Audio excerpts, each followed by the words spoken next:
Assalamualaikum Pak Farhud, selamat sore. Bagaimana kabarnya hari ini? Waalaikumsalam Bu Desi, selamat sore juga. Alhamdulillah baik Bu. Desi, bagaimana kabarnya juga hari ini? Alhamdulillah baik juga Pak. Ada apa nih Pak? Apa yang bisa dibicarakan dengan saya pada sore hari ini Pak? Ya nih Bu Desis, maaf mengganggu waktu Bu Desis. Iya, nggak apa-apa Pak. Kebetulan pada sore hari ini saya lagi santai Pak. Baik Bu, di sini ada yang mau saya bicarakan terkait permasalahan di kelas saya Bu. Jadi saya sekarang ini agak merasa kurang nyaman dengan perilaku seorang murid. Saya melihat perilaku dia itu menurut saya kurang terpuji Bu Desis. Oh, jadi anak murid Bapak yang perilakunya kurang baik gitu ya Pak? Seperti itu ya Pak Farhud? Iya betul Bu Desis, betul. Kira-kira apa nih Pak yang bisa didapatkan Pak Farhud dari percakapan kita pada sore hari ini? Oh ya, saya berharap setelah saya berbicara dengan Bu Desis, saya punya solusi untuk mengatasi anak itu, Ya. terutama saat dalam pembelajaran di kelas, Bu. Jadi ingin ada solusi begitu ya Pak Farhud setelah percakapan kita nantinya? Iya, Bu. Nah, tadi berkaitan dengan perilaku anak itu, menurut Bapak, kalau anak berperilaku baik itu seperti apa sih Pak menurut Bapak Farhud, terutama di kelas Bapak ini? Oh, ya.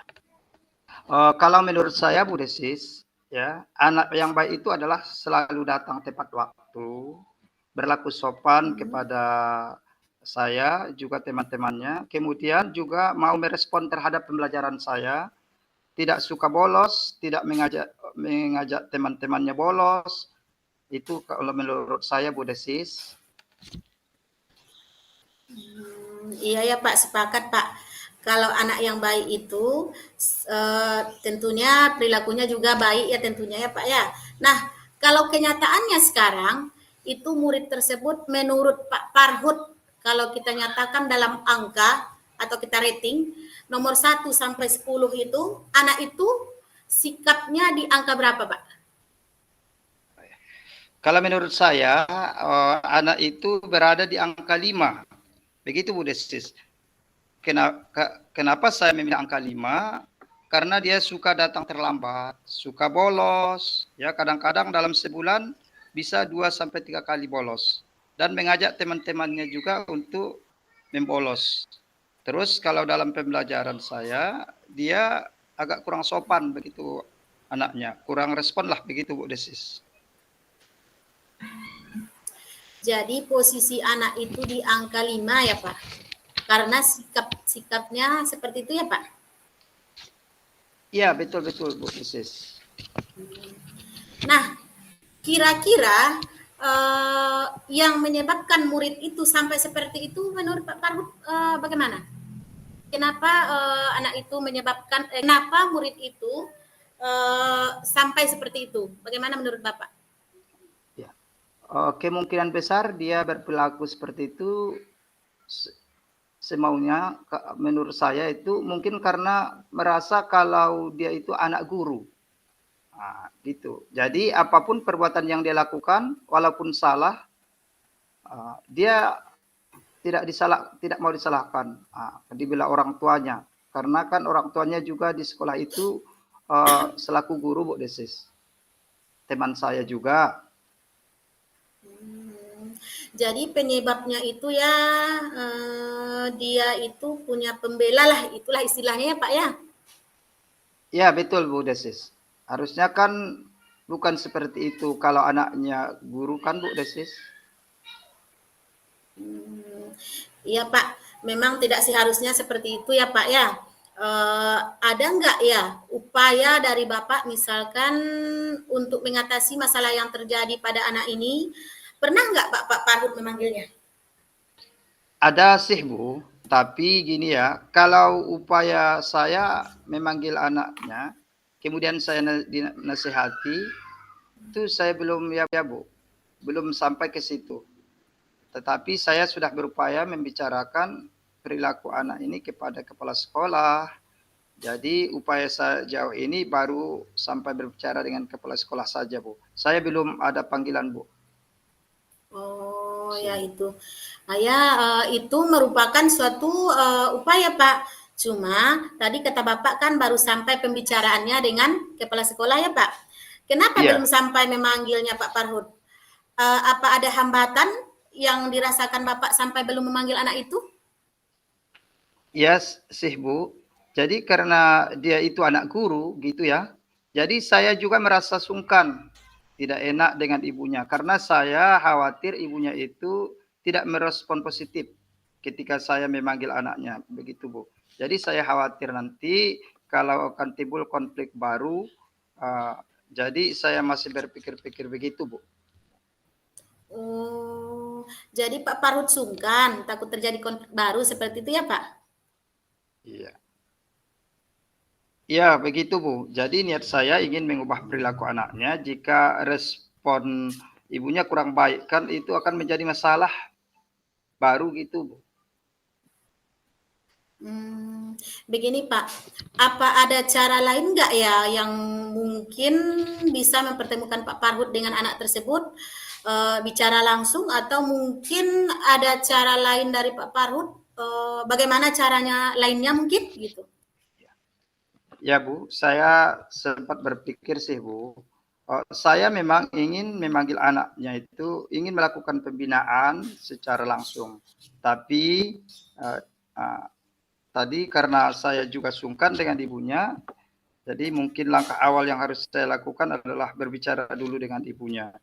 Gitu. Tapi saya agak khawatir juga kalau langsung saya yang berbicara. Jadi akan meminta tolong kepada Ibu Eni. Karena yang saya tahu Ibu Eni itu cukup dekat dengan ibunya. Anak itu cukup disegani oleh ibunya. Jadi saya akan meminta tolong dulu kepada Ibu Eni. Setelah itu jika direspon baik, barulah saya akan memanggil anak itu untuk dibina dan dinasehati. Seperti itu mungkin yang akan saya lakukan, Bu. Gimana menurut Ibu Desis? Ya, itu udah bagus loh Pak. Jadi Bapak akan berbicara dulu dengan Ibu Eni dan Ibu Eni ini nantinya akan menyampaikan perilaku anaknya kepada yang kurang baik ini. Kemudian karena Bu Eni inilah orang yang dekat dengan ibunya ya Pak ya. Ide bagus itu Pak. Pak Hud, mudah-mudahan berhasil ya Pak. Nah, kira-kira ukuran keberhasilan nanti setelah upaya dilakukan itu seperti apa Pak Parhut? Oh ya, seperti yang saya harapkan, perilaku anak itu akan berubah menjadi lebih baik dari yang tadinya suka mengganggu temannya, jadi lebih menghargai orang lain. Nah, dari yang datang terlambat menjadi disiplin, apalagi dia anak guru. Jadi saya berharap dengan upaya yang saya lakukan itu berhasil dia menjadi teladan untuk teman-temannya. Begitu Bu Desis. Iya, jadi itu ukuran keberhasilan yang Bapak ya. Jadi anak guru jangan memberikan contoh yang baik ya Pak ya, tetapi seharusnya menjadi teladan yang baik ya Pak ya. Ya betul seperti itu Bu. Nah, jadi apa komitmen Bapak untuk masalah ini?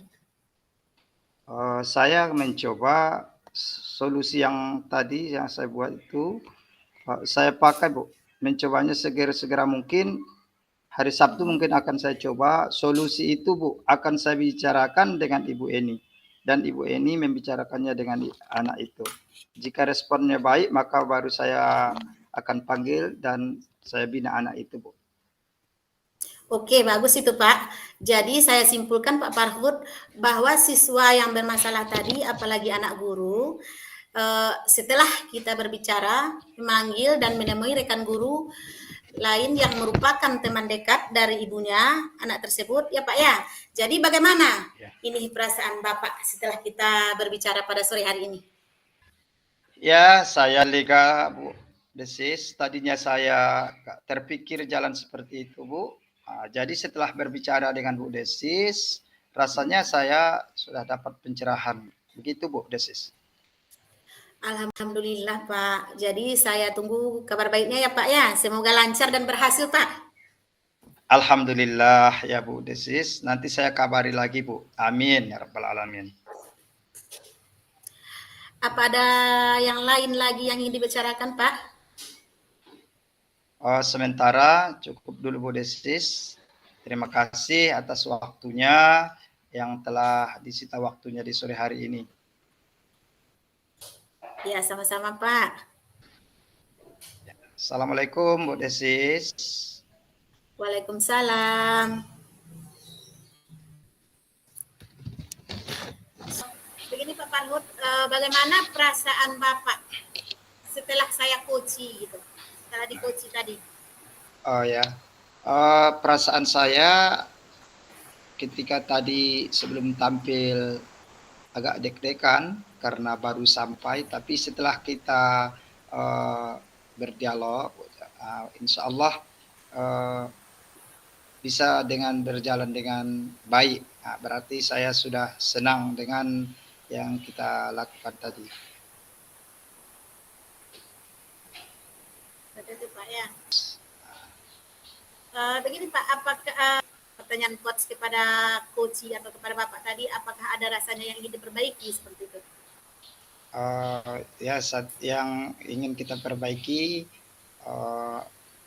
tadi tentang bagaimana menjadikan solusi tentang anak yang punya masalah, tentu yang harus kita perbaiki, yang perlu rasanya kita perbaiki Bu ya, agar nanti permasalahan yang disampaikan tadi cepat teratasi. Tentu dengan jalan baik kita segerakan untuk solusi daripada yang kita harapkan. Artinya dengan cara kita cepat pelaksanaannya, tentu akan hasilnya itu juga pun akan lebih baik. Bagus sekali Pak.